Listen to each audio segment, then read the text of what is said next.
So your fight ends with an injury, and I mean the chances of that happening twice on one card very slim. I was trying to think about it. Like that's probably like getting struck by lightning, 2 injuries back to back. Your friend, I don't really count his as an injury. Right. Well, injury is more like indicative of an accident. Okay. Like if you look at the kick that happened right before the last one, he was limping on it right after that. Right.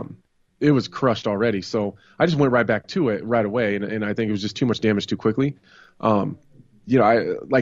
And I know you didn't mean it like that, but no, I know. Now that I said it, it's like, yeah, that kind of came. That's not what I meant. I just sort of meant like the fact that it was something like you contributed to that the foot happening, right? Like with the foot going that way. But kind of the point I was getting at is that you have this happen in this fight, and then the fight after you get your friend Chris Weidman. The first kick, he breaks his leg. Like, what was your reaction to that? Because that was nuts for that to happen back to back on a pay-per-view in the UFC. That probably won't ever happen again, at least in my lifetime, because the odds of that are so slim.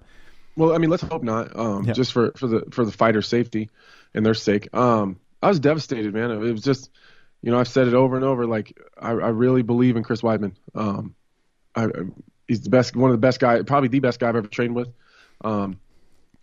Super humble, like really, like Chris Weidman. At the end of the day, Chris Weidman is a former champion of the world. He beat Anderson Silva twice. He beat Lyoto Machida. He beat Vitor Belfort. Mark Munoz, which is a big, maybe to like the listeners, maybe that's not a huge win, in your guys' eyes, but for me, I know Mark Munoz. I know how good that guy was. Chris Weidman had a flawless performance there. Beat Damian Maia. Everyone forgets about that. On 5 days or 8 days notice or something, beat Damian on short notice.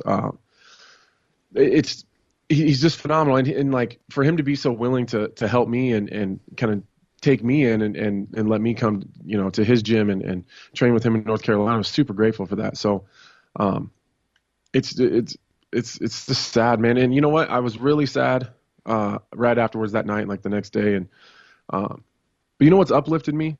Seeing Chris's own reaction to it.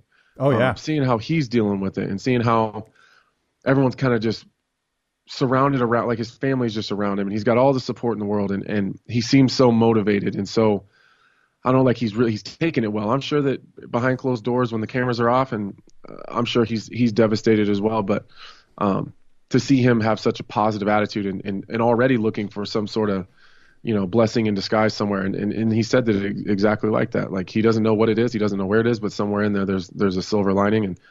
And, that kind of perked me up a little bit. And, like, well, God damn it, if he can figure it out and find some sort of silver lining in a devastating injury like that, then I don't know what any of us are complaining about.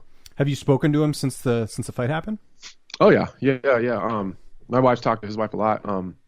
We've texted back and forth. I try not to bother him too much, but I don't know if you've seen his Instagram where he's having some hard time going to pee, and they were going to give him a catheter. Yeah, no, it's been great seeing all the updates. It's and you're 100% right. Like it's very encouraging to see that someone could take a really bad situation like that and make it a positive and just take. I think that's the best approach you could take with it, right?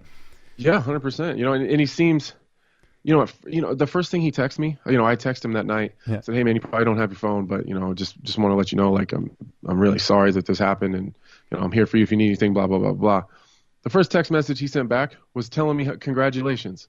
Wasn't like, hey, this sucks for me, poor me. It was like he was happy for me, and like what an incredible win that was. Like it's just crazy to me, that like if that was me, man, I'd be laid up in bed, crying into a beer. Just crushed and not talking to anybody. I sure as hell wouldn't be on Instagram uplifting people about it, and I wouldn't be texting people back about how great their performances was when I would be so depressed about my own situation. I mean, that's just who Chris Weidman is. And Ray Longo, his coach, says it all the time, you can't hide who you are in there. And right now, I think Chris's true character is coming out.